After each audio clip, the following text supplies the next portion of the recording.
What is up, YouTube? Welcome back to Work Knife Balance. We got a beastly Vosteed over here that we're going to be going ahead and taking a look at. But before we get too far into that, I want to go ahead and say thank you to anybody who's already liked and subscribed to our channel. If you haven't, feel free to hit that subscribe button down below. We're going to continue to make content. We'd love for you to see it. We'd love for you to support us. And that's one way you can do that. You can also head over to Instagram and follow us at Work Knife Balance 939 and get in contact with us. Let us know what you like, what you don't like, what you want to see, what you don't want to see. And from there, we can arrange for you to send us some stuff that you'd like to see, or just let us know what you want to see and we'll start looking at it. Send you back a cool little sticker as a thank you. But as we dive into this Vosteed, first thing I love about these Vosteeds is the case. It's really cool. These cases just sit in a pile, but to have a little bit more premium case, it does make you feel a little bit better as you dive into the knife. So getting into this Vosteed here, this is one that I got as a pass around group that I'm a part of. So I'm going to go ahead and take a look at this, and then I will be passing it on here probably tomorrow or the next day. Vosteed always sends these sweet little zipper cases, as a lot of companies do. This is a new patch to their cases right here. This is not the same one that I got on my previous Vosteed. Right here you got their COA coming through, which is going to have all the stuff on it for that, the actual Vosteed patch, and then there's a cool little sticker in here. So we're going to be taking a look at the Vosteed Gator today, and one of their other flagship knives is the Corgi. So you got the Gator chasing the Corgi, which is kind of cool. I like that right there. You also get these extra thumb studs to come with it. So these looks like they are smaller than normal thumb studs.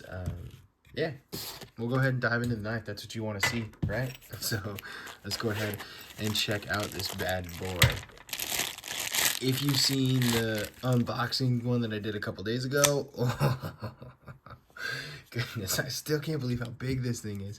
If you've seen the unboxing, you've already seen a little bit of a glimpse at this right here, but I am pretty stoked to have this in my hand right now. I've actually been looking at getting one of these Gators for a while just because, I don't know, I think it's kind of a cool knife. It's sitting on 14 C28N steel Sandvik 14 over here, which is pretty cool.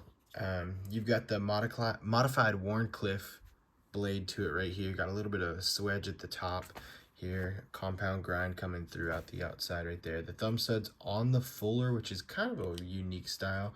You can also get this Gator with a Spidey hole in it to flick out, but this one has the thumb studs on it right here. So I prefer, I don't know actually. I like both thumb studs and Spidey holes. I prefer being able to do a reverse flick. So if you're gonna have thumb studs, make them beefy like these right here, so you can get behind it and whip that out. The other thing that I did not know this had until I got it in my hand was it does have a nice little kind of hidden, it's not really hidden, but the rest of the knife is so massive you miss this tiny little flipper tab on the back here to flip through. So detent's a little weak on this guy right here, and I don't know if it's just because the knife is so big and they used a small detent on it or something, but detent seems a little weak for the size of the knife. At least it doesn't really lend itself to whip out. You really got to kind of have to push it with that reverse flick and thumb flick in there as well. You can get the front flip right there, like you can see that as well. So yeah, we'll go ahead and do some quick measurements since we've got this out and we're messing around with it a little bit here. So overall, tip to tail, we are looking at 9 inches, and on the blade we are looking at 3 3/4, 3.75, about the same, 3.75 on the cutting edge right there as well. So that's a big knife. This is definitely a beefy Gator. This is not your baby Gator. This is a beefy Gator chasing down Corgis for sure. We'll do some size comparisons so you can kind of see how big it is, but the Ontario Rat 1 up above and the Ontario Rat 2 down below. I don't even know why we put that Rat 2 there. This is a huge knife. I mean, it is bigger than the Rat 1, which is a big knife in itself. So then any of these like compact EDCs are just gonna look super small. We'll go ahead and do the Para 2, and we'll go ahead and get the Para 3 out there as well. Oh, knocked over the tape measure. You can see the size difference between the Para 2 and the Gator, and then the Para 3 and the Gator as well. Those are 4 really common knives. They're the same knives we do every single time we do size comparison, just because I know a lot of you have those knives, so it gives you a good idea of what you're looking at when you can see the comparison there. A couple things to note that I saw just from messing with this for a little bit is one thing I really liked is it is a liner lock, which is nice. One of my 3 favorite locks right there. And so it is a liner lock, but they give you good access to the liner lock, and then they've actually got some jimping on the liner as well too, so you can feel that and get over really nice and easy. It isn't necessarily drop shutty, and I think that's because you kind of get in there, but you gotta shake it a little bit, but it does close quite easily. You can easily have it shut down like that as well. It did come a little close to this side right here. The non-clip side, the way it's set up right now, or the show side if this would have been a frame lock, does look like it's a little close to this side. But this knife comes in at $70. So for what it is, I'm not complaining, because that is pretty dang close to center for a $70 knife, especially sitting on Sandvik 14 C28 steel. With how big this knife is, this is a lot of material for $70. They've got the green micarta scales on it with that frag pattern, and I'm assuming that frag pattern is supposed to kind of, with it being a Gator, supposed to kind of be like Gator scales, but I think it would have been cool if they did like triangle frag. I don't even know if that's a thing, but if you did a bunch of triangles up and down reverse throughout here to truly look like scales, that'd be kind of cool, versus just the frag pattern. It does have an ambidextrous deep carry pocket clip, so we've got it on one side over here, but you can flip it over. It's not the deepest of carry. You do have like the loop over, but it's not the deepest of carry. You do get a little bit sticking out at the top there, but I mean, it's an iceberg. You got 10% up top and 90% below, so it's deep enough, relatively speaking, for how big this knife is. You do have a little lanyard hole at the bottom down here. So you've got a little lanyard hole for those of you who like lanyards and like getting that in there, so you can put that there. I don't know how many different colors.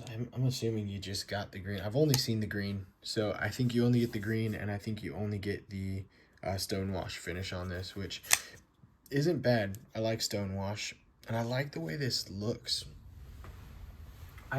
This is weird. Not weird, but hold on one second. Let me grab this. I actually have, weirdly enough, a Gator's head right here. So don't ask me why that's sitting behind me. It's just always sitting over there. And so you can look at these two and like, this is a Gator's head and this is the Gator. I see the resemblance when I look at it. You can see kind of like the profile of the Gator coming through here. It's pretty cool. It's pretty impressive. I do like this knife quite a bit. It's hit my list. I don't know if I'm gonna get it just because there's so many other knives on my list right now, but I would recommend this as a cool knife, a good collector piece, a good big knife to carry, but this isn't what I'm gonna be carrying on my everyday at all for any reason. So if you're a collector or you like big knives, this is one for you for sure. But my everyday carry consists of stuff like this right here. Like this has been my go-to for a while, the Migron Pagos and M390. So I really like that, and that size is what I look to. So this is just huge. It's just a massive knife, but because it's so big, I mean, the ergos on it are perfect. Your hand just nestles in here. You have a really nice jimping on this thumb ramp on the back, so you can just kind of rest in here. If you need to, you can get that finger over the edge really nice and easy, and you've got a full area to just fully lay out. Nice little chops. You can even choke up, get a good pinch grip if you wanted to, but if you needed to, you could even choke up here, because the way that flat choil comes through, you can do that as well and get in there. So I would expect nothing less with that much real estate for trying to get your hand placement in there. To not have good ergos would just be a ridiculous crime in itself. So the fact that they have good ergos isn't anything that is surprising. You've got so much real estate in there that you could definitely get in there, both front and back. The clip, you don't really feel it because you can choke so far up. I mean, that's usually what you feel, that up bumping up in your hand somewhere, or you can feel this if it's too sharp or comes up too tight. It's got a good retention and it doesn't come up too much, so you don't really feel it in there. Really solid grip, really solid ergos, feels nice. I think it would have been cool if you would have continued to jimping just down a tad, right to where the blade starts to thin out because the swedging, or I guess that's actually the fuller right through there, but the blade starts to thin out, because then you could have a little bit of jimping right here for some grip. You don't really, I guess you don't really need it, but it would be nice to have, in my opinion. You got a nice little swedge on that blade profile up front, which is pretty nice and looks good. Makes it, give it more of that aggressive gator mouth look to it. So I, for one, am a fan of this, and I wouldn't say it's my favorite knife, but it is definitely a sweet knife, and I do like it. So yeah, I would recommend this to anyone who wants to pick one up. We will go ahead and put a link down below for this knife. You can go ahead and find them on Amazon through our link. As always, if you use that link, it does support our channel, and we love any support that we can get from that. So thank you very much, but by all means, you can go ahead and find it yourself. This is the Vosteed Gator as well. So until next time, TTFN, y'all stay safe, have fun.